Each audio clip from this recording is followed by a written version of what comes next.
मोदी मुर्दाबाद।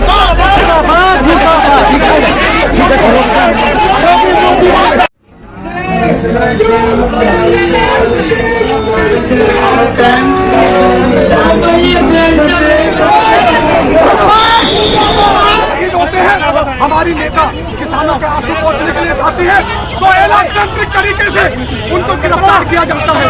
ये गुंडा राज इस देश में नहीं चलेगा, ये हिटलर राज नहीं चलेगा।